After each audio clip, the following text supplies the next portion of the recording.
85058. Text will be charged at your standard message rate. This is BBC Radio 5 Live. Right, on the line we've got Tim, who's from the Arsenal Supporters Trust, Tim Payton. Hello, Tim. Good morning to you. Morning, Nicky. Hi, Chris Brady as well. Going to get his thoughts from the Centre for Sports Business Research at Salford University. How are you doing, Chris? I'm doing well, thank you. And Heather in Glasgow. Morning, Heather. And Graham in Sheffield. Hello, Graham. Graham, you kick us off. Good morning. So, good morning, Graham. Basically, here's the premise. Right. Premises, right? This is it. Anger at Anfield.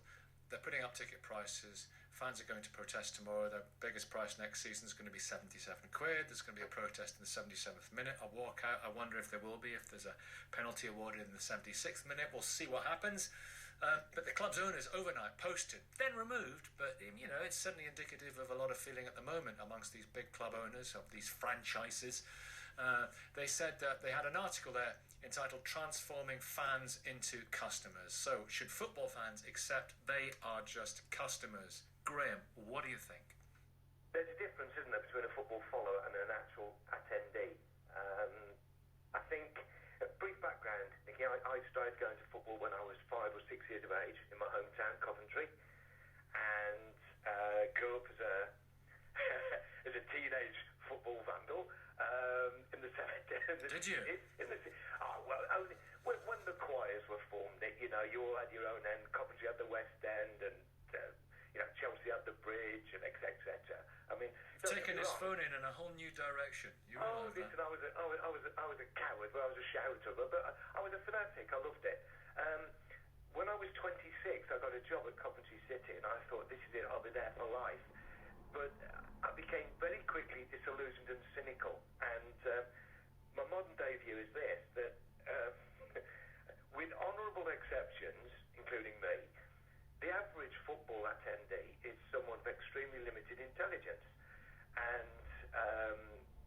you look around and you see the socially disadvantaged. And to be honest, most of them would use up all of their disposable income to follow probably the only interest they have in their lives. And therefore, you can't, in this day and age, when you've got to pay the footballers 40, 50, 60,000 pounds a week, the football clubs will take advantage.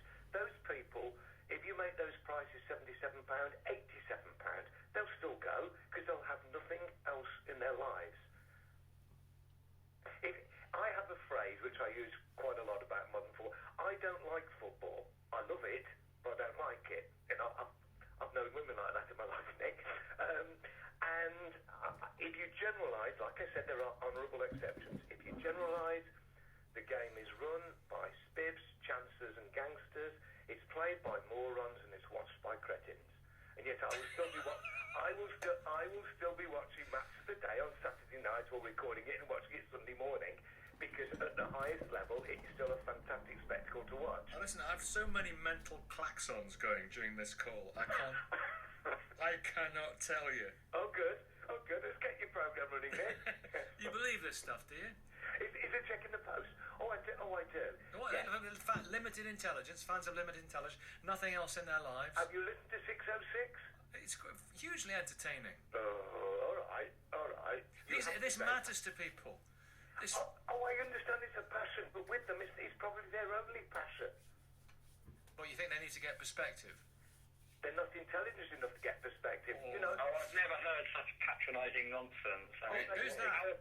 This is Tim from the Arsenal Supporters Trust. What an awful guest to lead off an important programme, Nicky, about the way that football fans, and there are millions and millions of them across the country, representing all sorts of people, hardly stupid people, but people who are passionate about their clubs. And that's the key word, Nicky. The word club, AFC, like all the other 92, it used to be about a club. It used to be about a concept where we were all in it together. It grew up out of something that was based on mutual involvement, being involved in how the club was run, being part of a local community. And now it's transforming itself into something that's all about being a business where we're treated, and it's not just about being treated like a consumer. Treat your consumers well. Don't treat them with the contempt. Let's just look at what Arsenal did yesterday. All year they've been preaching that they've frozen season ticket prices. Yesterday they sent every single season ticket holder a surcharge because they decided that the bar Barcelona game in the Champions League next month is important, and they'll charge us extra on top of a season ticket where we'd already paid at the beginning of the year expecting our games. It's treating fans with contempt, and it's not giving us the respect we have, and in the long term it will be to the game's detriment. There you go, Graham. That put you in your box. Not especially. I understand his view. I wasn't talking about the general football fan around the ground. I'm talking those that generally go through the terraces. Take a look when I'll watch Match of the Day at the weekend when the camera pans into the crowd, the attendees. I used to go, but I'll only go corporate level, so I can choose my own company. I don't want to be sit by somebody who, if you take away, generally speaking, if you take away words that begin with S, B, and C, they'd hardly have any conversation. Sitting in a... Excuse me. I've been to like 1,500 Arsenal games. You're saying I'm not capable of a conversation now? I'm capable of discussing this with you. Stop being so patronising and offensive to the millions and millions of people who go to football games honourable exceptions. You're amongst them, as I am. No, I am not an exception. I meet hundreds, I meet thousands of Arsenal fans in my role on the Arsenal Supporters Trust, and there are wonderful people there who have a passion for something that's part of the community, that's a social group, and gives great entertainment. It's why it's the biggest single product that Five Live carries across its schedules over 24 hours, because it engages, excites, and interests the nation. And you're just talking patronising, offensive nonsense. Why does every game have to be run like a military operation then? It doesn't. It doesn't at all. 80% of football games now are police-free completely. You've got the lowest number of arrests and incidents in more than 30 years, and a wonderful, vibrant bunch of football fans across the country that engage with their clubs. You're just talking ridiculous stereotype nonsense. Every game is run like a military operation. There are police Graham, what I would say is we're going to get a voice of sense and you're entitled to stay there, Graham. He's entitled to say what he says, whether you agree with it or not. Likewise, Tim. But you know what you've just done, Graham. You've come on Five Live and you said this stuff. It's basically like going into the middle of Alabama and burning an American flag. That's what you have done. Well, that brings back memories. That was a good holiday, that was, Nick. You've got form. Heather's joining us. Hello, Heather. Hello, Nicky. I believe you're a Charlton Athletic customer. Yes, I am. No, I'm not. If that makes sense. Yes, I am. No, I'm not. It makes perfect sense. Tell us more. I'm a Charlton Athletic fan and have been since the 70s. In the meantime, I did manage to go off and get myself a degree somewhere along the way, Graham. Sorry about that. We're not all of limited intelligence. Charlton has really been struggling with this issue for the last couple of years since we were bought by Roland Duchâtelet, who's a Belgian multimillionaire, made his money from microelectronics, so it's very bona fide. But at the same time, we're not really quite sure what his motives or interest in football are. He never attends a game. I think he's attended just 2 or 3 games since he's owned the club, although apparently he watches all our matches on a live stream in Belgium. Our suspicion is that he's in it to try and prove that you can break even in football, which on the surface is maybe a laudable ambition, but I think in the current climate is just next to impossible. And the way the club's actually being run on a day-to-day basis just shows next to no understanding of kind of the heart and soul of what football is all about. We certainly don't, have high expectations. I think most Charlton fans accept that being competitive in the Championship is about our normal level. We'd love to be able to compete and have a chance of getting into the playoffs and into the Premiership. Obviously, we were there not that long ago for a decent length of time under Alan Kirbishley. But the last 3 seasons, we've been faced with end-of-season relegation battle. We're in the same situation this season. We've had 5 or 6 managers since the new owner took over, 2 years ago. We've just about scraped staying up those last 2 seasons. We may be able to achieve that again this season, but it's more by luck than judgment. And in the meantime, our chief executive was filmed at a web summit in Dublin saying that she found it weird that fans feel a sense of ownership for the club when someone else is paying the bills. That's interesting. Tim, weird that fans feel a sense of ownership. But this is what football's all about, isn't it, Tim? it's going, it's now time for fans to start increasingly taking a stand. I applaud what Spirit of Shankly and the Liverpool supporters group are doing in organising the walkout at their game.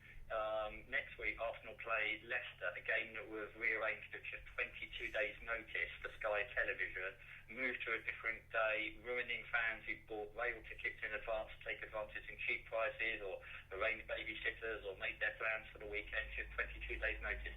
They're going to protest as well, and the Arsenal groups are working with them.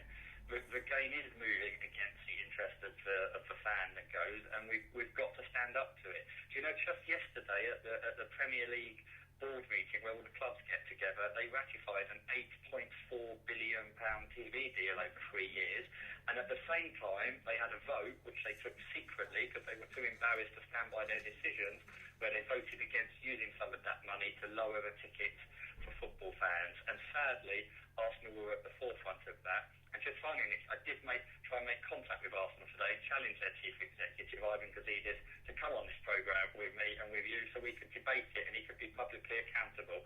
But of course, they hide away. They don't want to. Oh, that's interesting. The lack of accountability. I was talking to Dave Prentice earlier on from the Liverpool Echo, and I've retweeted a very interesting article that he's written on this. But he said earlier on, one of the problems is football tourists, he said. People who come to observe and to watch, voyeurs in a way, rather than those who have an emotional link to the club for whom it really, really matters. And he said, I suppose it's that old prawn sandwich brigade thing, which I never quite understood, the old Roy Keane thing, but it's along those lines, isn't it? Is that a problem? And it dilutes the whole passion in the ground. Is that a problem at Arsenal? I think that's a bit simplistic. I think fans coming from around the world to support their teams can be wonderful, and if you travel thousands of miles, you're quite likely to wear the colours and be noisy and get involved with it. But at the same time, you want to see the strength of that club, and part of why English football sells around the world traditionally is because of the noise of its fans, its sense of community, its passion and its engagement. Why does that? Do the TV pictures secure 8.4 billion? It's because of this sense of tribalism and passion. And what they've got to do going forward is make sure they get the mix right, and with the ever-increasing ticket prices and alienation, they're losing that mix. Yeah, lots of interesting stuff there. Are you still there, Graham? I certainly am. You got your asbestos suit on there and your tin hat, after stuff that you were saying. We got Nick in Birkenhead. Underneath the table, Nick. Nick in Birkenhead. Stephen in Sunbury, we can still see you there. And John in Grimsby. Stephen, did you hear what he was saying?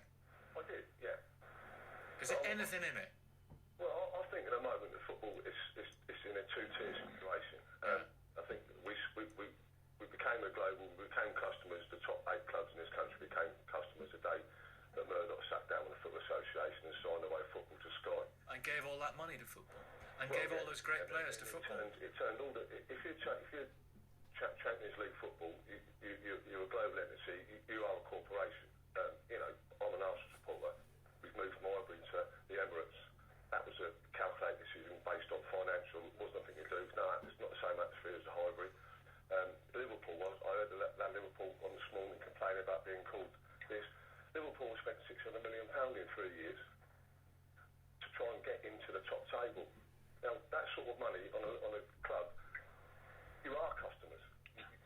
The way they're corporations now. So it's inevitable. You take the money, you become a customer. Well, and that's that. And the lower restaurants, I go to Brentford quite a lot. That's still a local football club. But when you get the Premiership, you get the top half of the Premiership. I'm afraid that the clubs that play in the Champions League every year, year in, year out, who play astronomical prices for players, astronomical wages for players. I'm afraid that the way the world is at the moment, you've become a customer to a corporation, which is your football club. And you're walking around with a shirt emblazoned with an advert on it all the time. Graham, do you want to come back on this? Well, we've only got to look at the way that all 3 o'clock kick-offs, the referees don't take the kick-off. The Sky man tells you when you kick off. The referee does not blow the whistle until he got it. And they don't come back after the commercial break and the game's already started. Graham?